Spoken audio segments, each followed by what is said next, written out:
ምንድነው ምስክርነትሽ? ምስክራን ከተጋባው 3 አመት ነበረ። እዛ በቃ ምንም የተደረገ ነገር የለም። በቃ እርጉዝነት ምናምን በቃ ልጅ እንፈልጋለን ነበር። 3 አመት ሙሉ እምቢ አለሽ? እሺ። ከዛ አንድ ቀን እዚህ ተቀምጬ ነበር። እሺ። 2018 ሳላልፍ እዚህ ምስክርነት ለእርጉዝነት የሚቆም ሰው አለ ብለህ ነበር። እሺ። በዛ ቀን አሜን ብዬ ተቀብዬ ነው የሄድኩት። እሺ። ከዛ በጣም አመመኝ ማለት ነው። ለታመመ ባሌ ይዞ ሐኪም ቤት ወሰደ። እሺ። ሲወስድ በቃ እና ያሰብን በቃ አለፈን። ምንም እንትን መደረግ ነገር ስለሌለ እኔ ውጭ ሀገር መሄድ ሀሳብ ጀመርኩኝ ማለት ነው። ልጅ ስላልመጣልሽ? አዎ በቃ ተጨነቅኩኝ ማለት እሺ። ነው። ከዛ ምንም እናትም ትደውላለች ምንድነው ልጄ ምናምን ነው የምትለው። ከዛ እሱን አላጨንቅም ነበር ባልን ማለት ነው። እሱ ሁሌ በቃ አንቺ አብርሃም እና ሳራ ስንት አመት ነው የወለደው ማማ ተረጋጊ ነው የሚለው ባሌ ማለት በቃ እኔ እጨነቃለሁ። በቃ ምንድነው እኔ ምንም ሳላረግ እንዴት እንዲሆናል ምናምን ብዬ ነው። ይምራል ዛሬም ይገር ይላል። ከዛ እንድስል በቃ ልደት ካርድ አውጥቼ ከወጣሁ በኋላ ማማዬ ውጭ ሀገር አትሄጂም ቆይ ተረጋጊ ያለኝ ማለት ነው። አይኔ ሄዳለሁ። ባለቤትሽ ነው? አዎ አለ። አሁን ዛሬ እንደውም ይዤ ነው የመጣሁት። የት አለ ባለቤቷ? ይምራል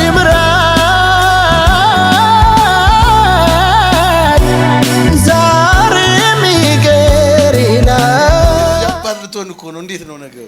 እግዚአብሔር ይመስገን። እሺ። ከዛስ እንዴት ከዛ በኋላ አትሄጂም ቆይ ተረጋጊ እስቲ ፈጣሪ እኮ ይሰጣል እኮ ለምንድን ነው የምትቾኪው ምናምን አለኝ ማለት ነው። እኔ እኮ ቤተሰቦቹን አጫኝቄ ልደት ካርዱን አውጥቼ በኋላማ አልቀመጥም። ግን ሲሄድ እኔና አንተ ግን እንትን ቤት ሐኪም ቤት ገብተን ነው የምንሄደው። ዝም ብዬ አልሄድም አልኩኝ። ለእኔ ችግር ካለ ችግርነትን አይቼ በኋላ ለአንተም ሆናለሁ ካለ እንዳትወልጂ ችግር ካለ ብለሽ ከዛ አንድ ቀን ሐኪም ቤት ይዞ ሄዳ አይ ለእሷ ማህፀን ላይ ትንሽ ችግር አለ አለ።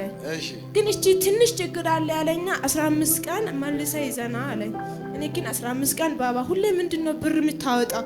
አልሄድም ቸርች ይቻላል እኔ ቸርች ነው የሚሄደው ምናምን እዛ ተከታተላለሁ እዛ ያለው ማለት ነው። በዛኛው ቸርቹም ሲሄድ በቃ ሁሌ በርሽ ይከፈታል ነው የሚለው ለኔ የሚመጣው መገለጥ ማለት ግን ልጅ እኔ መቼ ነው ልጅ የሚባል ነገር ለኔ አውጣም እንደ በር ይከፈታል እኮ ነው የሚለው ብዬ ለእሱ መጥቼ ነው የምነግረው። ማማ ቆይ ተረጋግ ይላል ማለት ነው። ከዛ አንድ ቀን ምንም ሳናስብ ሐኪም ቤት በጣም አመመኝ። ቤት እንትኖች ጎረቤቶቹ ደውሎ እና ሐኪም ቤቱ ሰዳት ምናምን ስል ይዞ ሄዳ ሲል ለሽንት ምርመራ ምናምን ስሉ ሽንት ሰጥቼ በኋላ ሐኪሙ ጋር ቁጭ ብዬ ነበር። ሰይጣላዲ መስሎ ደነገጠ። ሐኪሙ እርጉዝነቱን አይቶ ማለት ነው። ፊትን ዝም ብሎ አየ። ምንድነው የምታየው ንገር አልኩኝ። አይ አንቺ ለምታየው ልጅ እንትን ባለትዳር ነሽ ወይ ወንደላጤ ነሽ ምናምን አለ። ባለትዳር ነኝ አልኩኝ። እሺ። ከዛ ምንድነው እንደዚህ ጥያቄ በቃ ንገር እኔ የሚፈልገው ነገር ካለ ንገር ምናምን ስል ባለዛ እንትን ነበር ባባና እኔ እኮ እርጉዝ ነኝ እያለ ነው እስትና አልኩኝ። እንዲሁ ከፍቅሩ እሱ ከወደደ ከልካይ የለም ከሳ መጣ ናና እሱን ጠይቃለ። ከዛ አምጥቶ አባቴ ልጁን ትፈልጋለህ እንደ ምናምን ስል አዎ ይፈልጋለሁ። እኔንም እሱንም ማቀፈኝ እሱ ማለት ነው። ዶክተሩንም አቀፉ። ሌላ ሳክ እኔ መቼ ነው ልጅ ቤተክርስቲያን የሚሄደው ማማ ምናምን እሱ የምጨነቀው አንድ ቀን ብቻ አውጥቶ ማያውቅም። እንደዚህ ነው ጭንቅላት የሚነካ ነገር አያወራም ነበር። ከስራ ከመጣ እግሬን ልጠብዬ ውሃ ይዤ በመስጣጣ መጣ ማለት ነው። የባልሽን እግር ታጥቢያለሽ? ለሱ ዘመንሽ ይባረክ። ያላገባችሁ የሚያጥብ ይስጣችሁ። ከዛ እንዲህ ስል ትንሽ ቆይቶ ምንም እንደዚህ ነገር አውርቶ ማያውቅም። ከእግሬን እንደዚህ ዋዥ መጣን። ማማ እኔ እብዳም ልጁን ቢያገኝ አለ። እንዴ ባባ ምን ሆንክ ዛሬ እንዴት እንደዚህ ነገር አወጣክ ምናምን ብዬ ደነገጥኩና እሺ እግር ብቻ አጥባለሁ በኋላ እናወራለን ምናምን ብዬ ከዛ በኋላ በቃ ቆያው። ከዛ ማለት ነው ግን እዚህ ቤት ሲመጣ ለካ 2018 ሳላልፍ ለምስክርነት የሚቆም ሰው አለ ለእርጉዝነት ምናምን ብስትል ቀን እኔ ለካ እርጉዝ ነኝ አላወኩም እንጂ ቃሉ እየወጣ ኢየሱስ ማን ነው? አሜን።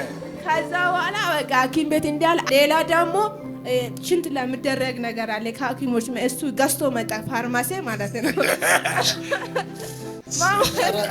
ሰው ጎበዝ ነው አላምንም ባለና እንደገና አመጣ። ሲያመጣ ለካ 5 ደቂቃ ውስጥ ላይ 5 ደቂቃ ነው የሚቆየው ለውጭ 5 ደቂቃ ከዛ ምንም ዳሽንት ምልክት ምናምን አመጣም ነበር ቤት አመጣኑበት ማለት ከዛ ቆየ ባባ የታለ ውሸት ነው እንዲያወራ የሰው አርግቶ ነው መሰለኝ አለ አረባው ከዛ አዲስ በኋላ ደግሞ ትንሽ እየቆየን 2 ሆነ ማለት ነው አንዱ አለ ማለት ነው አለ ከዛ ሁለታችሁም ቤት ሆና አለን ቤት አሁን የስንት ወር እርጉዝ ነሽ? አሁን 5ኛ ወር እየገባ 5ኛ ወር አሁን 5 ወር ነሽ። በኢየሱስ ደም አቅፋችሁ ተመለሱ። አሜን። መልካም ፍጻሜ ይሁን። አሜን። ዛሬ ደግሞ አጋንንት ሂዷልና በኃይል በኢየሱስ መጨበጥ ይሁን። አሜን። በድል ተመለሱ። በኢየሱስ ስም ተባረኩ። ወልጄ ይዤ ነው የሚመጣው። ወልደሽ እንደ ቅድም ልጅ አቅፈሽ ይሁንልሽ።